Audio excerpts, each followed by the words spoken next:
plus 20, 411 or 412 billion ma your senator propose. Now, one, we stand for devolution. Under Article 196, Nyako protect devolution. Problem ka and the road fund. The National Assembly now negidu one mondo gilos ndara. Ndara again in counties, they are devolved. Money crisis. So National Assembly only when a committee person mondo control kaka MPs.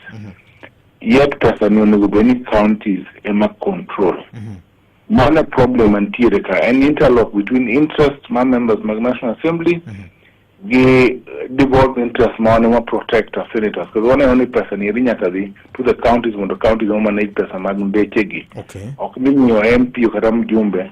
This team will go TJ. This also go the manu TJ county when we nigi donji. Now money problem and that's why Council of Governor Chairman Jir mabe client no we watching ko watching onego funds go be lock mo county be gi o get the person mo do toti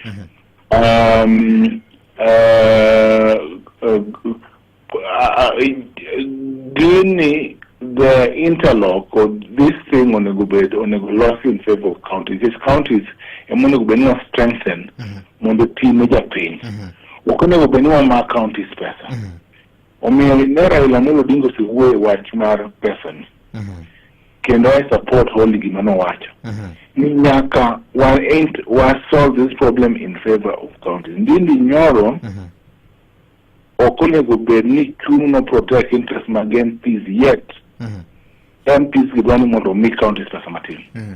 So I stand with the Council of Governors. I stand with Raila Odinga on this one. Kendo counties onego med pesa 20 billion na